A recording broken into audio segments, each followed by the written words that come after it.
In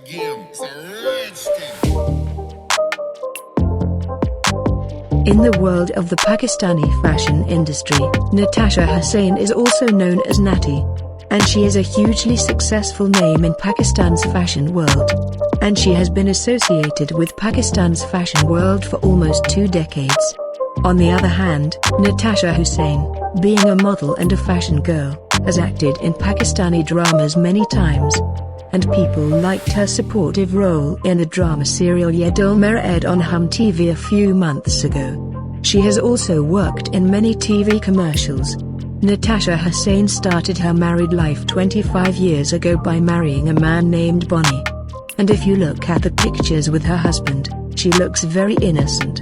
And while Natasha is now a mother of 2 daughters, and their daughters are photocopies of their mother. But in today's article we will see some beautiful family pictures with Natasha Hussain's husband and daughters.